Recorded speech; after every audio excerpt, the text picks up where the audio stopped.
Dans une commune isolée de Normandie, des ouvriers qui restaurèrent la crypte de l'ancien couvent de Sainte-Thérèse ont fait une découverte si troublante qu'ils ont abandonné le chantier en pleine nuit, 120 ans auparavant, en 1731. Une jeune religieuse nommée Marguerite de Beaulieu avait mystérieusement disparu de ce même établissement. Ce que ces hommes ont trouvé sous les dalles millénaires a révélé une vérité si dérangeante que l'Église a immédiatement ordonné le silence absolu. Aujourd'hui encore, les archives diocésaines gardent le secret sur cette affaire qui a ébranlé les fondements même de la foi dans cette région.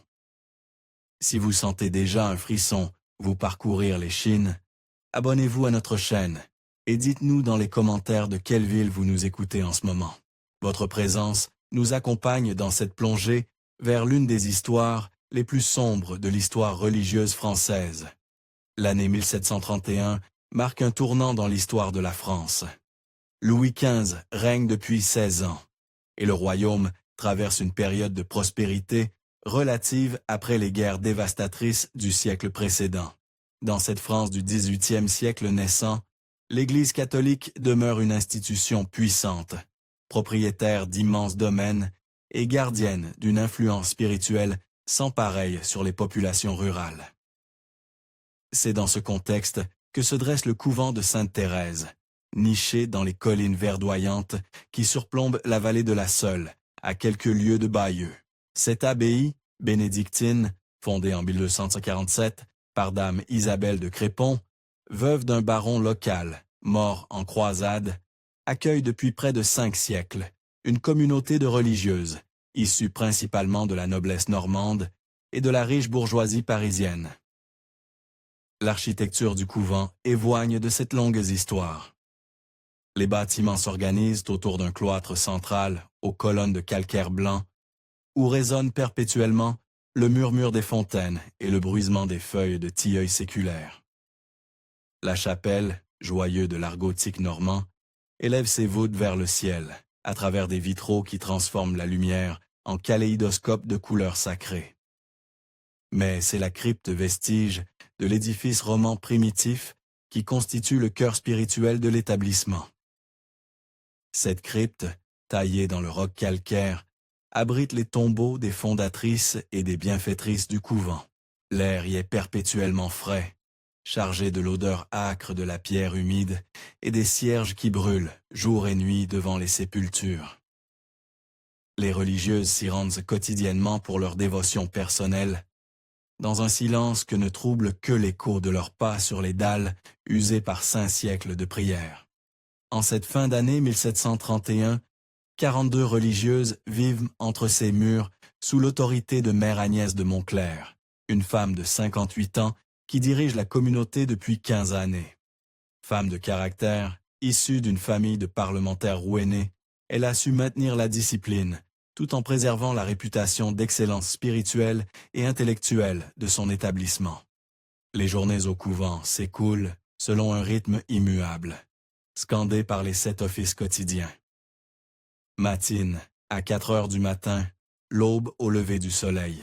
Prime, tierce, sexte, nonne, vêpres au coucher du soleil et complis avant le repos nocturne. Entre ces temps de prière commune, les religieuses se consacrent aux travaux manuels, à l'étude des Écritures, à la copie de manuscrits et à l'éducation des jeunes pensionnaires, dont les familles payent grassement l'instruction. Cette vie régulière, cette apparente sérénité, cette dévotion exemplaire, tout cela allait basculer en quelques heures par une nuit glaciale de décembre 1731. Quand les secrets les plus noirs de cette institution sainte allaient enfin remonter à la surface. L'hiver 1731 fut d'une rigueur exceptionnelle.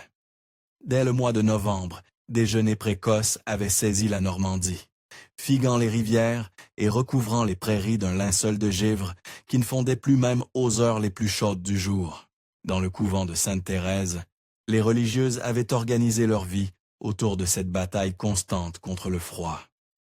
Les bras zéro rougoyaient dans les couloirs, les épaisses tentures de laine protégèrent les fenêtres, et chaque sœur gardait précieusement sous son habit une bouillotte de grès remplie d'eau chaude.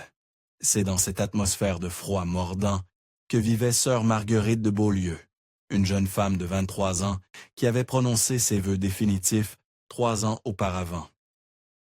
Marguerite incarnait tout ce que l'aristocratie française pouvait produire de plus raffiné. Une beauté délicate aux traits fins, une intelligence vive nourrie par la meilleure éducation, une connaissance remarquable du latin, du grec et des textes sacrés. Mais derrière cette perfection apparente se cachait un esprit indépendant, curieux, parfois rebelle, qui n'acceptait pas aveuglément les vérités établies. Les circonstances de son entrée au couvent demeuraient mystérieuses. Ville cadette du contirement de Beaulieu, seigneur de Courville-sur-Eure, elle avait été envoyée chez les bénédictines après ce que sa famille appelait pudiquement un incident regrettable. Personne ne connaissait la nature exacte de cet incident, mais les ragots de salon parlèrent d'une liaison interdite, peut-être même d'un enfant illégitime dont on avait fait disparaître toute trace. Marguerite avait accepté sa condition avec une résignation qui cachait mal une profonde amertume. Elle s'était investie corps et âme dans la vie religieuse, trouvant dans l'étude et la prière un refuge à ses tourments intérieurs. Sa cellule, spartiate comme toutes les autres, se distinguait par l'impressionnante collection de manuscrits qu'elle avait rassemblés. Commentaires patristiques, traités de théologie, chroniques historiques, et même quelques ouvrages profanes qu'elle cachait soigneusement sous sa paillasse. Car Marguerite avait une passion dévorante pour l'histoire. Elle passait de longues heures dans la bibliothèque du couvent, une salle voûtée où s'alignaient près de 3000 volumes, l'aigre de générations de religieuses érudites. Elle y étudiait les chroniques des siècles passés, les bulles pontificales, les chartes royales, reconstituant patiemment l'histoire de son couvent et de la région. Cette passion pour l'histoire allait sceller son destin. Depuis quelques mois, Marguerite avait entrepris de cataloguer les archives du couvent, une tâche colossale que Mère Agnès lui avait confiée pour occuper son esprit trop curieux. Ces archives, conservées dans une pièce voûtée adjacente à la bibliothèque, contenaient 5 siècles de documents. Correspondances, comptes, donations, testaments, bulles d'indulgence, procès-verbaux de visites épiscopales. C'est en classant ces papiers jaunis que Marguerite commença à découvrir des incohérences troublantes. Certaines donations importantes, mentionnées dans les chroniques, ne se retrouvaient pas dans les comptes. Des sommes considérables semblaient avoir disparu sans explication. Des biens fonciers, légués au couvent, n'apparaissaient plus dans les inventaires récents. Mais ce qui l'intrigua le plus, ce fut la découverte d'une correspondance secrète entre Mère Agnès et un certain monsieur de Villeroy. Mystérieux personnage qui semblait parfaitement informé des affaires internes du couvent. Ces lettres, cachées dans un double fond d'un coffre de chêne, révélaient des détails troublants sur la vie privée des pensionnaires, sur les secrets de leur famille, sur leurs fortunes et leurs alliances. Les semaines précédant à disparition, Marguerite avait modifié son comportement. Ses consoeurs remarquèrent qu'elle semblait préoccupée, nerveuse, qu'elle sursautait au moindre bruit. Elle avait cessé de participer aux récréations communes, préférant s'isoler dans sa cellule ou dans la bibliothèque. Pendant les offices, on la voyait souvent distraite, le regard aperdu dans le vide, comme si elle réfléchissait à des problèmes insolubles. Sœur Clotilde de Breteuil, sa plus proche amie dans la communauté, s'inquiétait de ce changement. Marguerite avait toujours été réservée, mais cette mélancolie nouvelle avait quelque chose de troublant. Quand Clotilde tentait de lui parler, Marguerite éludait les questions, prétextant la fatigue ou des maux de tête. Elle semblait porter un fardeau trop lourd pour ses épaules, devait témoigner plus tard sœur Clotilde lors de l'enquête discrète menée par les autorités diocésaines. Parfois, je la surprenais en train de pleurer silencieusement pendant la prière. Quand je lui demandais ce qui la tourmentait, elle me répondait seulement « Priez pour moi, ma sœur, priez pour que j'aie le courage de faire ce qui est juste. » Cette phrase énigmatique devait prendre tout son sens quand on découvrit 120 ans plus tard, les véritables raisons de l'angoisse de Marguerite. Le 15 décembre 1731, jour de la disparition, fut une journée particulièrement froide. La neige tombait depuis l'aube, recouvrant les jardins du couvent d'un manteau immaculé qui étouffait tous les bruits. Les religieuses s'étaient regroupées près des cheminées, filant et brodant en silence, interrompant leur ouvrage seulement pour les offices. Marguerite, ce jour-là, semblait encore plus tendue qu'à l'ordinaire. Plusieurs sœurs remarquaient qu'elle mangeait à peine, qu'elle ne cessait de jeter des regards vers la table où siégeait mère Agnès. Pendant l'office de vêpres, elle prit la parole lors des intentions de prière, demandant à Dieu de donner la force à ceux qui doivent révéler la vérité, même quand cette vérité peut causer de la peine. Cette prière étrange fit froncer les sourcils de mère Agnès, qui lançait un regard interrogateur à Marguerite. Mais celle-ci baissa la tête et ne dit plus rien jusqu'à la fin de l'office. Après le souper, pris comme toujours en silence, pendant qu'une religieuse lisait des passages de la vie des saints, Marguerite se dirigea vers la crypte pour ses dévotions personnelles. C'était une habitude qu'elle avait prise depuis son arrivée au couvent. Chaque soir, elle descendait dans la crypte pour prier seule devant le tombeau de Sainte Thérèse dans le silence et le recueillement. Cette soirée du 15 décembre 1731 devait être la dernière fois qu'on la voyait vivante.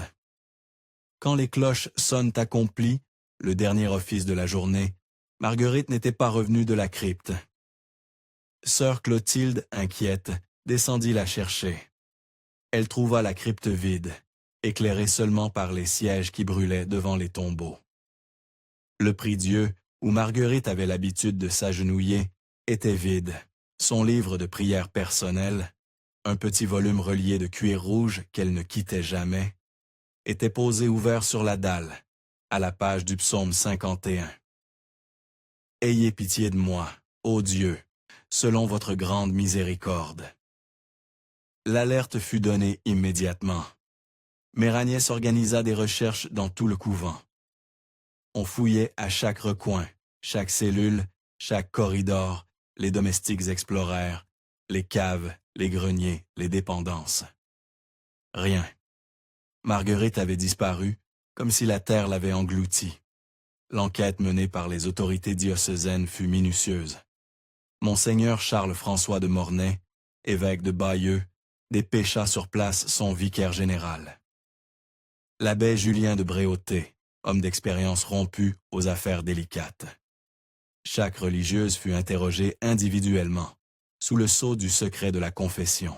Chaque domestique, chaque fournisseur, chaque paysan des environs fut questionné. Les témoignages concordaient. Personne n'avait vu Marguerite quitter le couvent. Les portiers juraient que toutes les issues étaient verrouillées selon la règle. Les murs d'enceinte, hauts de 4 mètres, étaient impraticables sans échelle. Les grilles et des fenêtres étaient intactes. Le mystère semblait total. Mais l'abbé de Bréauté, homme d'une intelligence remarquable, nota plusieurs détails troublants. D'abord, l'attitude de mère Agnès pendant les interrogatoires. La supérieure d'ordinaire, si maîtresse d'elle-même, semblait nerveuse, évasive. Elle affirmait ne rien savoir des préoccupations de Marguerite, mais ses réponses manquaient de spontanéité. Ensuite, il y avait cette histoire de correspondance secrète. Plusieurs religieuses avaient mentionné que Marguerite travaillait depuis des mois sur les archives. Quand l'abbé demanda à examiner ces documents, mère Agnès prétendit que tout était parfaitement en ordre, mais elle refusa catégoriquement qu'un étranger fouille dans les papiers du couvent. Enfin, il y avait la famille de Marguerite. Le comte de Beaulieu, prévenu de la disparition de sa fille, se contenta d'une réponse laconique. Elle a fait son choix, que la volonté de Dieu soit faite. Cette indifférence glaciale étonna l'abbé qui s'attendait à voir un père éploré exiger des explications. L'hiver 1731-1732 fut marqué par une série d'événements étranges au couvent de Sainte Thérèse. Les religieuses rapportèrent des bruits inexpliqués pendant la nuit, des gémissements sourds qui semblaient à monter des profondeurs de la terre, des pas dans les couloirs, alors que toutes les sœurs étaient dans leurs cellules, des portes qui se fermaient sans raison apparente. Mère Agnès attribue à ces phénomènes à l'émotion causée par la disparition de Marguerite. Elle multiplia les prières, les jeûnes, les exercices spirituels pour apaiser les esprits troublés. Mais les incidents se multipliaient. Un matin, on découvrit que la bibliothèque avait été mise sens dessus-dessous. Des livres étaient éparpillés sur le sol, des manuscrits déchirés, désencrisés, renversés. Mère Agnès accusa les novices d'avoir mal fermé la porte, permettant aux rats de causer ces dégâts. Mais plusieurs sœurs affirment avoir entendu des voix dans la bibliothèque au milieu de la nuit. Quelques jours plus tard, ce fut la sacristie qui fut trouvée en désordre. Les vases sacrés avaient été déplacés, les ornements froissés, les cierges éteints. Cette fois, Mère Agnès ordonna des rondes nocturnes pour surveiller les bâtiments. Mais le plus troublant était l'attitude de certaines religieuses. Sœur Clotilde, l'amie de Marguerite, était devenue taciturne, presque hostile. Elle évitait le regard de Mère Agnès et se montrait réticente à participer aux offices. Quand on lui demandait ce qui la préoccupait, elle répondait seulement « Marguerite n'est pas partie. Elle est toujours parmi nous. Elle attend. » Cette phrase énigmatique troublait profondément la communauté. Que voulait dire Clotilde?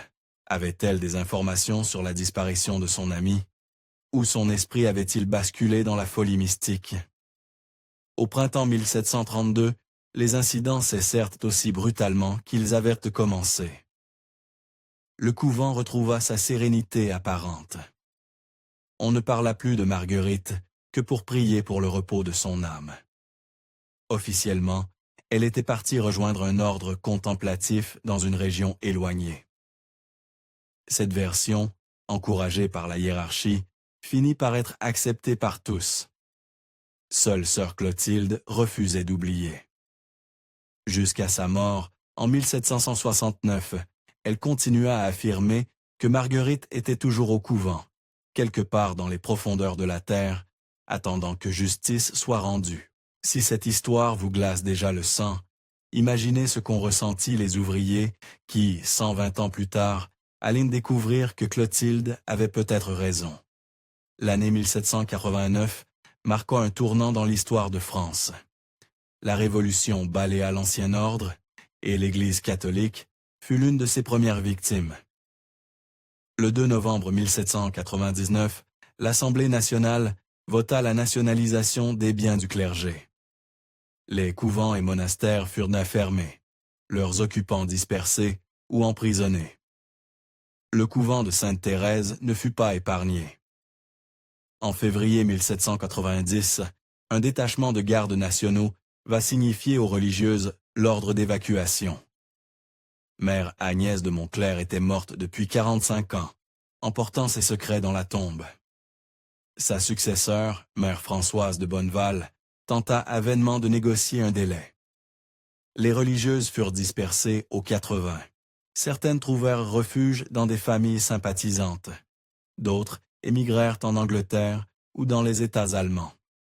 Quelques-unes périrent sur l'échafaud pendant la Terreur. La plupart disparurent dans l'anonymat de la tourmente révolutionnaire. Le couvent fut pillé méthodiquement. Les révolutionnaires emportèrent tout ce qui avait de la valeur. Les vases sacrés, les ornements brodés d'or, les tableaux des maîtres, les manuscrits enluminés. Ce qui ne pouvait pas être vendu fut détruit par fanatisme ou par négligence. Mais, curieusement, les pillards évitèrent la crypte. Peut-être par superstition, peut-être par respect pour les morts. Ils se contentèrent de voler les ornements des tombeaux sans toucher aux sépultures elles-mêmes.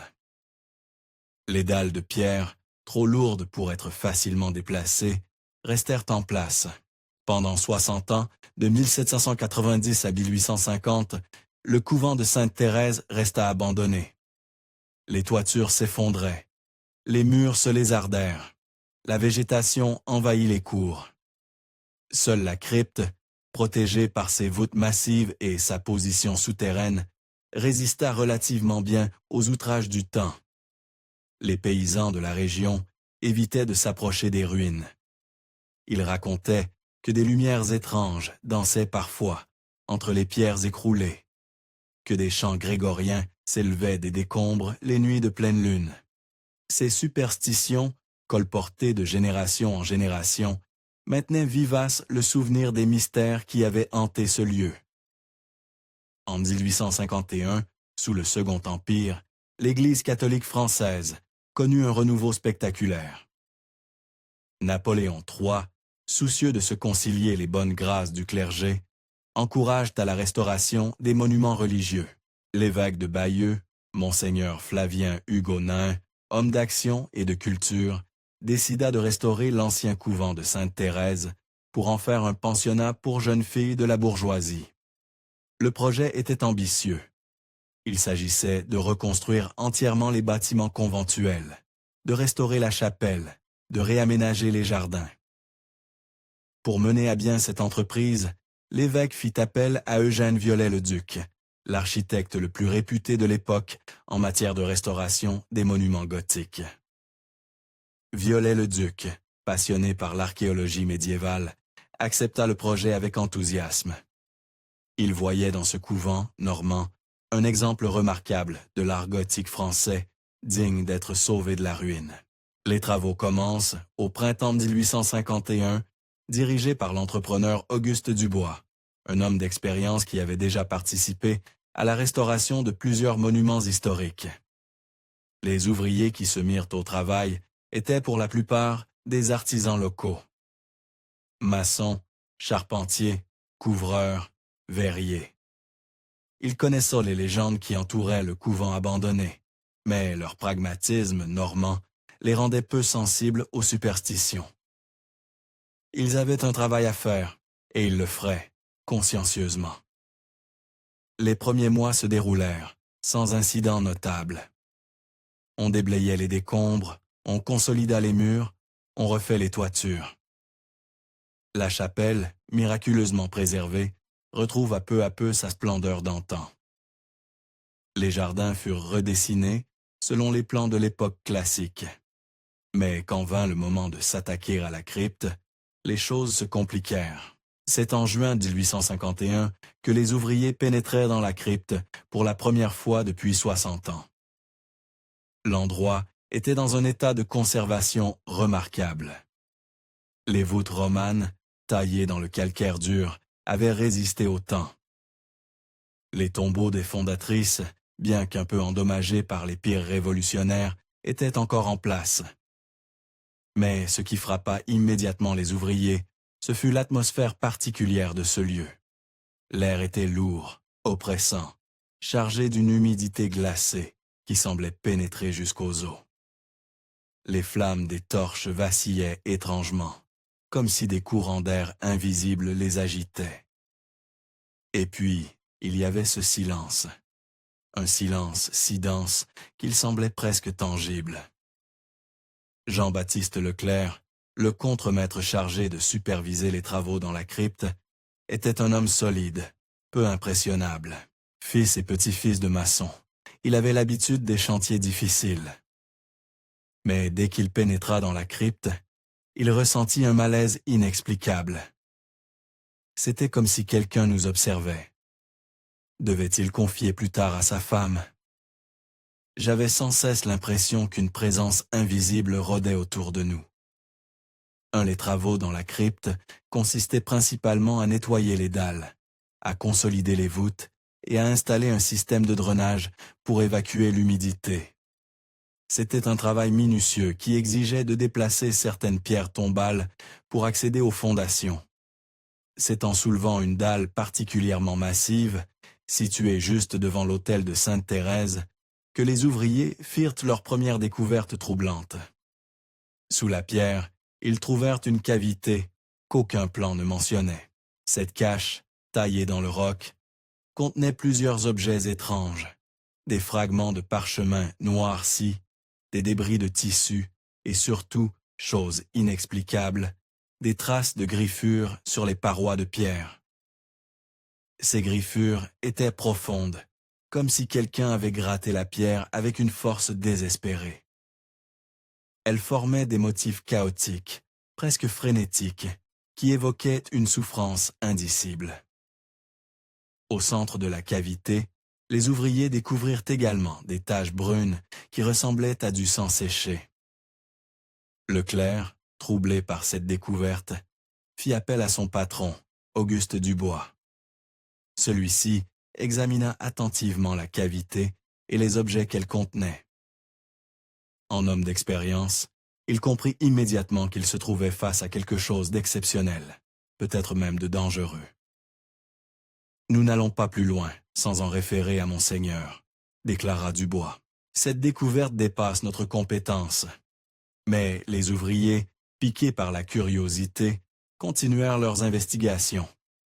En explorant plus minutieusement la cavité, ils découvrirent qu'elle communiquait avec un réseau de galeries souterraines, creusées dans le calcaire. Ces galeries, probablement très anciennes, serpentaient sous les fondations du couvent. C'est en explorant la plus large de ces galeries que Jean-Baptiste Leclerc fit la découverte qui allait changer le cours de l'histoire. Au fond de la galerie principale, dans une alcôve naturelle formée par l'érosion du calcaire, Leclerc découvrit ce qui restait d'un être humain. Les ossements, parfaitement conservés grâce à la sécheresse du lieu, étaient disposés dans une position qui glaça le sang du contremaître. Le squelette était recroquevillé contre la paroi rocheuse, les mains crispées vers le plafond, comme si la personne avait lutté jusqu'au bout contre une mort atroce. Mais ce qui terrorisa vraiment Leclerc, ce fut la découverte, près des ossements, d'un petit carnet relié de cuir rouge. Ce carnet, miraculeusement préservé par l'atmosphère sèche de la galerie, contenait des dizaines de pages d'écriture manuscrite, rédigées dans une langue que Leclerc ne savait pas lire, mais qu'il identifia comme du latin. Tremblant d'émotion, il remonta à la surface et fit immédiatement appel à Auguste Dubois. Celui-ci, comprenant la gravité de la situation, envoya aussitôt un message à l'évêché de Bayeux. Dans les heures qui suivirent, Monseigneur Hugonin, en personne, se rendit sur le chantier, accompagné de son secrétaire, l'abbé Prosper Guéranger, homme d'une érudition remarquable. L'examen du carnet par l'abbé Guéranger révéla une vérité si troublante qu'elle remit en question tout ce que l'on croyait savoir sur la disparition de sœur Marguerite de Beaulieu. Le carnet était un journal intime, rédigé en latin par Marguerite elle-même. Les premières pages, datées de l'automne 1731, décrivaient ses recherches dans les archives du couvent. Marguerite y détaillait ses découvertes sur les détournements de fonds, sur la correspondance secrète de Mère Agnès, sur les informations vendues aux espions du roi. Mais ce qui bouleversa les lecteurs, ce furent les dernières pages du carnet, écrites dans des conditions manifestement dramatiques. L'écriture, d'abord régulière et soignée, devenait de plus en plus tremblante, presque illisible. Les phrases se faisaient courtes, hachées, comme si l'auteur luttait contre l'épuisement et la peur. Ces pages révélaient les circonstances exactes de la disparition de Marguerite. Le 15 décembre 1731, elle avait décidé de confronter Mère Agnès à ses découvertes. Elle exigeait que la supérieure cesse ses malversations et confesse publiquement ses crimes. Mère Agnès, prise de panique, avait feint d'accepter, mais elle avait secrètement drogué le verre de vin que Marguerite buvait chaque soir avant ses dévotions. Quand la jeune religieuse s'était évanouie dans la crypte, Mère Agnès l'avait traînée jusqu'à la galerie souterraine qu'elle connaissait depuis longtemps. Cette galerie, creusée au XIVe siècle pour servir de refuge pendant la guerre de 100 ans, communiquait avec la crypte par une ouverture dissimulée derrière l'autel de Sainte-Thérèse. Et là, dans cette galerie, Mère Agnès avait commis l'irréparable. Les dernières pages du carnet de Marguerite constituent l'un des témoignages les plus poignants et les plus terrifiants de l'histoire de la littérature française. écrites dans l'obscurité totale, à tâtons, avec une plume de fortune trempée dans son propre sang. Ces pages révèlent l'agonie d'une femme, confrontée à la cruauté humaine, dans ce qu'elle a de plus abject. Marguerite raconte comment elle a repris conscience dans la galerie souterraine. Les mains et les pieds liés, la bouche bâillonnée avec un morceau de tissu. Mère Agnès se tenait au-dessus d'elle, tenant une torche qui projetait des ombres dansantes sur les parois humides. Dans cette lumière vacillante, le visage de la supérieure avait perdu toute trace de compassion chrétienne. C'était le masque de la cupidité et de la peur, déformé par 15 années de mensonges et de corruption.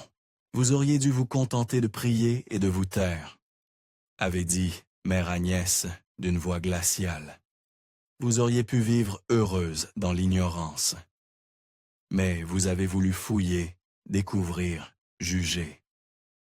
Maintenant, vous allez payer le prix de votre curiosité. Mère Agnès expliqua alors à Marguerite l'ampleur de son système de corruption. Depuis 15 ans, elle détournait systématiquement les donations du couvent pour financer un train de vie luxueux. Elle possédait une maison secrète à Caen où elle recevait des hommes de pouvoir, parlementaires et financiers, à qui elle vendait des informations sur les familles nobles, dont les filles étaient pensionnaires au couvent. Plus grave encore, elle faisait chanter certaines de ces familles en menaçant de révéler leurs secrets les plus intimes. Adultère, bâtard, dette de jeu, alliances secrètes. Rien n'échappait à son réseau d'espionnage. Les jeunes pensionnaires, inconsciemment, lui fournissaient tous les renseignements dont elle avait besoin, en racontant naïvement les conversations qu'elle surprenait chez elle. « Vous croyez servir Dieu ?» avaient ricané et Mère Agnès. « Mais moi, je sers des maîtres bien plus puissants, des hommes qui peuvent faire et défaire les réputations, qui peuvent enrichir ou ruiner d'un simple mot. J'ai plus de pouvoir entre ces murs que n'en a jamais eu aucune sainte. » Marguerite, dans son carnet, décrit la terreur qui l'envahit, quand elle comprit que Mère Agnès n'avait pas l'intention de la libérer. La supérieure avait déjà tout prévu. Elle expliquerait la disparition de Marguerite en prétendant que la jeune religieuse, rongée par des scrupules excessifs, avait fui le couvent pour se réfugier dans un ordre plus strict. La famille de Beaulieu, compromise dans l'affaire qui avait mené Marguerite au couvent, ne poserait aucune question embarrassante. « Cette galerie sera votre tombeau », avait annoncé Mère Agnès. « Personne ne vous trouvera jamais ici. Dans quelques années, quand vos os seront devenus poussière, je ferai mur et définitivement l'entrée. Vous rejoindrez les autres âmes perdues qui hantent ces souterrains. » Car Marguerite n'était pas la première victime de Mère Agnès. La supérieure avoua avoir déjà fait disparaître, au cours des années précédentes, 2 autres religieuses qui avaient découvert ses activités, sœur Bénédicte de Rouvray en 1725 et sœur Cécile de Montmorency en 1728. Leur disparition avait été expliquée de la même manière, et leur famille avait accepté les explications officielles. Vous voyez, avait conclu Mère Agnès avec un sourire cruel. Dieu protège ceux qui savent adapter sa parole aux nécessités du monde. Vous n'étiez qu'une idéaliste naïve. Le monde n'a pas de place pour les idéalistes. Sur ces mots, Mère Agnès avait quitté la galerie, emportant la torche et plongeant Marguerite dans une obscurité totale. Elle avait scellé l'entrée de la galerie avec une pierre massive, condamnant la jeune religieuse à une mort lente et atroce. Ce qui suit dans le carnet de Marguerite dépasse en horreur tout ce que l'imagination humaine peut concevoir. Seule dans l'obscurité glaciale privée de nourriture et d'eau, elle lutta pendant des jours contre la folie et le désespoir. Ses premières pages, après l'emprisonnement, témoignent encore d'une foi inébranlable. Elle prie, récite des psaumes, implore Dieu de lui donner la force de pardonner à son bourreau. Mais au fil des jours, le ton change. La faim et la soif commencent à déliter sa raison. Elle entend des voix des visions, dialogue avec des interlocuteurs invisibles. Parfois, elle croit entendre les chants de ses consoeurs qui célèbrent les offices au-dessus d'elle. Elle hurle, supplie, frappe les parois de pierre jusqu'à s'écorcher les mains. Troisième jour, je crois, mes lèvres sont sèches comme du parchemin. J'ai léché les parois pour recueillir l'humidité qui suinte du calcaire. Le goût est amer, terreux. Mes prières se mélangent aux gémissements que je ne peux plus retenir. Seigneur, pourquoi m'avez-vous abandonné? 5e jour, peut-être le 6e. Je n'arrive plus à compter. Les crampes me tordent le ventre. J'ai mangé un morceau de cuir arraché à ma chaussure. La faim est une bête sauvage qui me dévore de l'intérieur. Je comprends maintenant pourquoi les martyrs suppliaient leurs bourreaux d'abréger leur souffrance.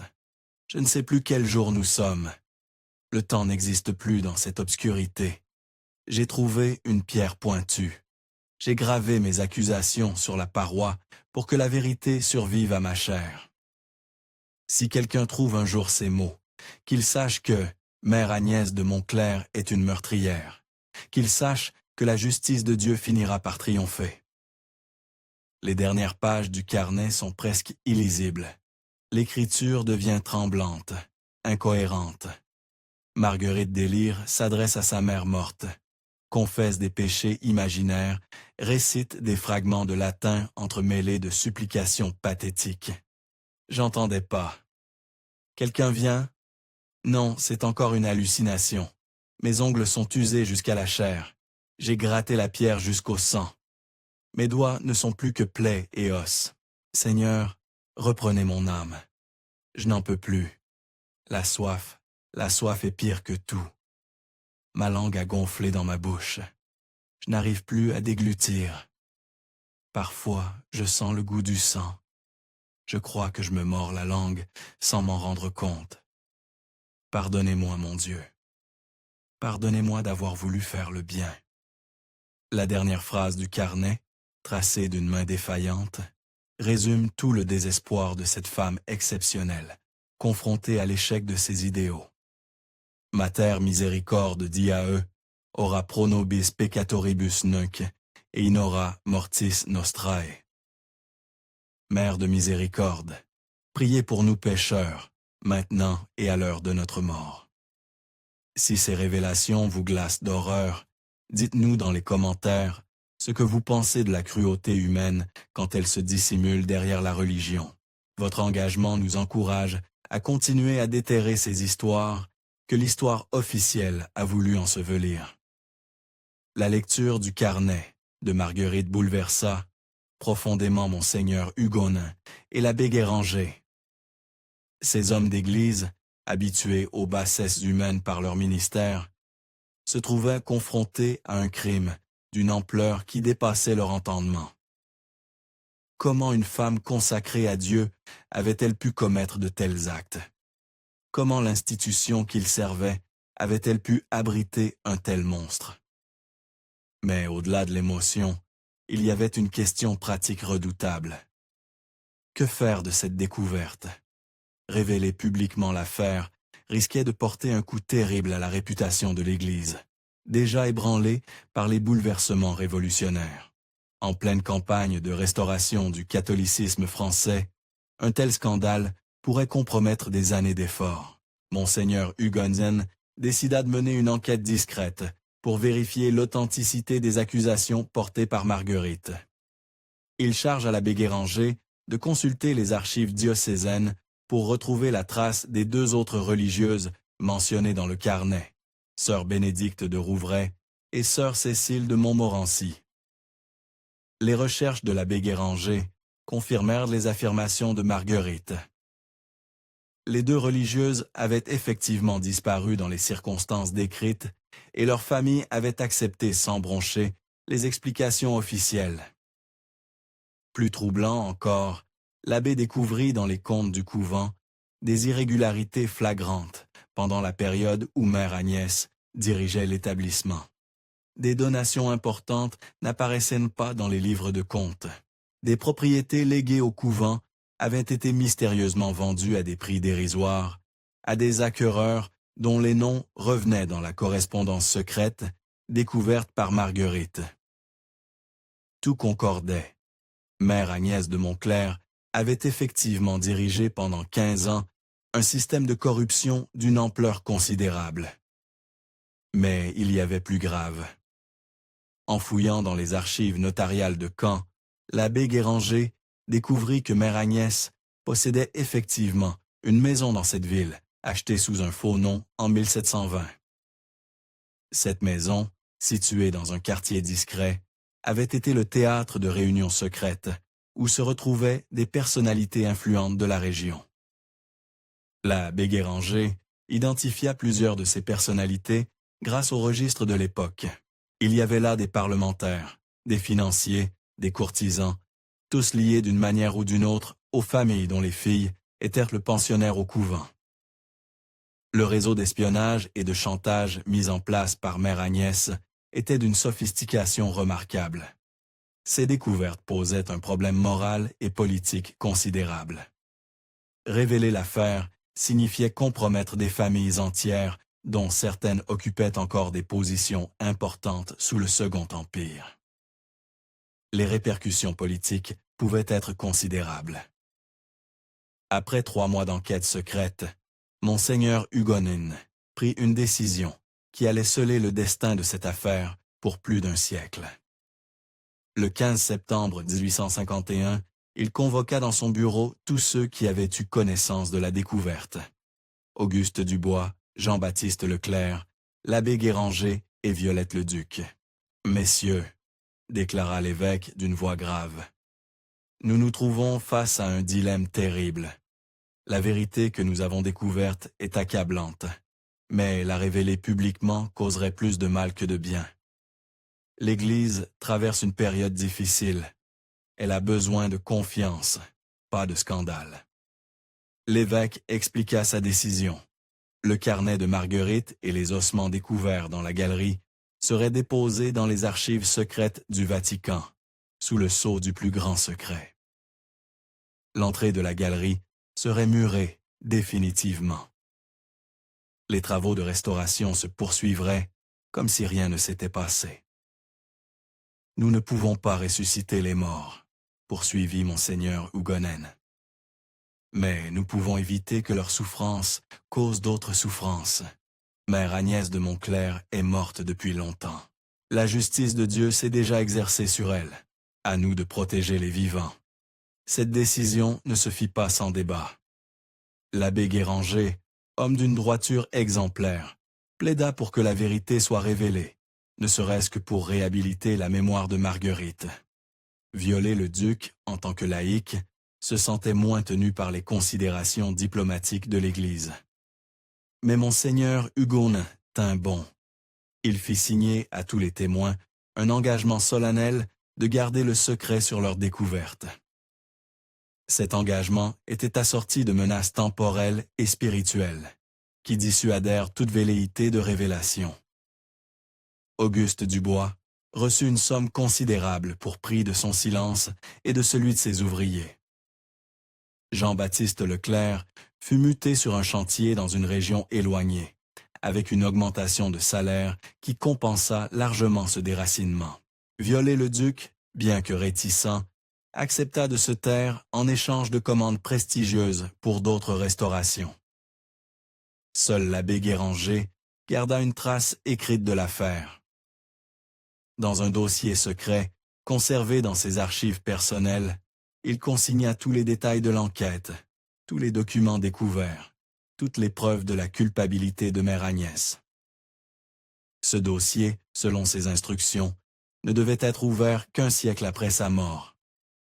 Les travaux de restauration du couvent reprirent comme si rien ne s'était passé. L'entrée de la galerie souterraine fut murée avec un soin méticuleux, et l'autel de Sainte-Thérèse fut reconstruit par-dessus. Aucune trace visible ne subsistait de la découverte macabre. Les ouvriers qui avaient participé aux fouilles furent dispersés sur d'autres chantiers. Ceux qui tentèrent de parler se heurtèrent à l'incrédulité générale, qui auraient cru de simples maçons accusant l'Église de cacher un crime vieux de plus d'un siècle. Seul Jean-Baptiste Leclerc garda une trace tangible de l'affaire. Avant de quitter le chantier, il avait secrètement prélevé un fragment du carnet de Marguerite, une page où la jeune religieuse décrivait les tortures qu'elle endurait. Cette page, il la conserva précieusement jusqu'à sa mort, la transmettant à son fils avec l'instruction de ne jamais l'oublier. Le couvent restauré ouvrit ses portes en 1853. Transformé en pensionnat pour jeunes filles de la bourgeoisie, il accueillit pendant près de 50 ans les filles des meilleures familles de Normandie. Ironie du sort, c'est exactement le type d'établissement que mère Agnès de Montclerc avait rêvé de diriger. Un lieu où l'argent et l'influence comptèrent plus que la spiritualité. Les pensionnaires et leurs professeurs ne soupçonnaient rien du drame qui s'était joué un siècle plus tôt sous leurs pieds. Parfois, cependant, certaines jeunes filles prétendaient entendre des bruits étranges dans la chapelle, des gémissements sourds qui semblaient monter des profondeurs de la terre. Mais ces témoignages étaient attribués à l'imagination fertile des adolescentes. En 1905, la loi de séparation de l'Église et de l'État entraîna la fermeture du pensionnat. Le couvent fut vendu à un particulier qui le transforma en château de plaisance. Pendant les 2 guerres mondiales, il servit successivement d'hôpital militaire et de centre de réfugiés. Aujourd'hui, le couvent de Sainte-Thérèse est devenu un hôtel de luxe, fréquenté par une clientèle fortunée qui vient chercher le charme de l'authentique dans un cadre historique. Les clients ne se doutent pas qu'ils dorment au-dessus du tombeau de 3 femmes assassinées par celles qui auraient dû les protéger. L'affaire du couvent de Sainte-Thérèse illustre parfaitement les mécanismes par lesquels l'histoire officielle se construit en éliminant tout ce qui pourrait ternir l'image des institutions dominantes. Pendant plus d'1 siècle et demi, le crime de mère Agnès de Montclerc est resté enfoui sous le poids du silence institutionnel. Mais les familles des victimes ont-elles vraiment ignoré la vérité? L'attitude des Beaulieu, lors de la disparition de leur fille, suggère qu'ils en savaient né plus qu'ils ne voulèrent l'admettre. Peut-être avaient-ils été contactés par les complices de mère Agnès? Peut-être avaient-ils reçu des menaces? Peut-être avaient-ils préféré le silence à un scandale qui aurait ruiné leur réputation? Cette hypothèse est renforcée par la découverte dans les années 1920 d'un document troublant dans les archives du château de Courville-sur-Eure, ancien domaine de la famille de Beaulieu. Il s'agit d'une lettre datée de 1732, 1 an après la disparition de Marguerite, dans laquelle le comte Armand de Beaulieu écrit à son frère: « L'affaire de notre pauvre Marguerite est définitivement close. Il faut nous résigner à ne jamais connaître la vérité sur son sort. Certains secrets sont trop dangereux pour être révélés. » Cette lettre suggère que la famille de Beaulieu avait ses propres soupçons sur les circonstances de la disparition de Marguerite, mais qu'elle avait choisi de se taire pour des raisons qui nous échappent encore. Il en va de même pour les familles de Rouvray et de Montmorency, dont les filles avaient également disparu dans des circonstances mystérieuses. Leurs archives familiales, consultées discrètement au début du XXe siècle par des historiens indépendants, contiennent des allusions troublantes à des affaires délicates qui auraient nécessité la plus grande discrétion. Tout se passe comme si un réseau de silence s'était organisé autour des crimes de mère Agnès de Montclerc, impliquant non seulement l'Église, mais aussi les familles des victimes. Cette omerta, maintenue pendant des générations, explique pourquoi l'affaire n'a jamais fait surface, malgré les indices qui s'accumulaient. En 1951, 100 ans après la découverte des ossements de Marguerite, l'abbé Guéranger étant mort depuis longtemps, son dossier secret fut ouvert selon ses instructions. Le contenu de ce dossier, conservé dans les archives privées de sa famille, révéla enfin au grand jour l'ampleur du scandale étouffé par l'Église. Mais même cette révélation ne suscita qu'un intérêt limité. En pleine reconstruction après la Seconde Guerre mondiale, la France avait d'autres priorités que de ressasser les crimes d'un passé lointain. Les quelques historiens qui tentèrent de donner une publicité à l'affaire, se heurtèrent à l'indifférence générale et aux pressions discrètes de l'établissement religieux. Il fallut attendre les années 1970 et la libéralisation des mœurs pour que l'histoire de sœur Marguerite de Beaulieu trouve enfin un écho dans l'opinion publique. Plusieurs livres d'histoire furent publiés, quelques documentaires télévisés réalisés, mais toujours avec la prudence de mise quand on évoque les zones d'ombre de l'histoire religieuse. Aujourd'hui encore, l'Église catholique n'a jamais reconnu officiellement les crimes commis au couvent de Sainte-Thérèse. Dans ses archives, Marguerite de Beaulieu est toujours mentionnée comme ayant quitté le couvent en 1731 pour des raisons personnelles. Mère Agnès de Montclerc figure toujours dans la liste des supérieures méritantes qui ont honoré l'ordre bénédictin. Cette persistance du déni officiel pose des questions dérangeantes sur la capacité des institutions à reconnaître leurs erreurs et à faire leur examen de conscience. Combien d'autres affaires similaires dorment-elles encore dans les archives secrètes? Combien d'autres victimes attendent-elles encore que justice leur soit rendue? L'histoire de Marguerite de Beaulieu n'est peut-être que la partie émergée d'un iceberg bien plus massif. Dans toute l'Europe, les couvents et monastères du XVIIIe siècle ont abrité des secrets que l'histoire officielle a préféré oublier. Des témoignages fragmentaires, des allusions troublantes, des disparitions inexplicées parsèment les chroniques de l'époque sans jamais être approfondies. Que cachent réellement ces institutions qui se prétendaient au service de Dieu? Combien de mères Agnès de Montclerc ont-elles exercé leur pouvoir dans l'ombre, protégées par le respect aveugle que les fidèles portaient à l'Église? Combien de Marguerite de Beaulieu ont-elles payé de leur vie, leur soif de vérité et de justice? Ces questions dérangeantes continuent de hanter notre époque. En 2019, quand l'incendie de Notre-Dame de Paris a révélé des squelettes murés dans les fondations de la cathédrale, beaucoup ont pensé à l'histoire de Sainte Thérèse. Ces découvertes, rapidement occultées par les autorités, rappellent que l'histoire recèle encore de nombreux mystères que certains préféreraient, voire rester enfouis à jamais. Pensez-vous que toute la vérité a été révélée dans cette histoire? Croyez-vous que Marguerite de Beaulieu et ses compagnes d'infortune ont enfin trouvé la paix qu'elles méritaient? Ou estimez-vous qu'il reste encore des secrets à découvrir dans les profondeurs de notre passé religieux? Dites-nous ce que vous en pensez dans les commentaires. Abonnez-vous à notre chaîne pour découvrir d'autres mystères de l'histoire. Et surtout, partagez cette histoire avec tous ceux qui, comme vous, croient que la vérité finit toujours par triompher, même quand elle met des siècles à émerger des ténèbres du silence.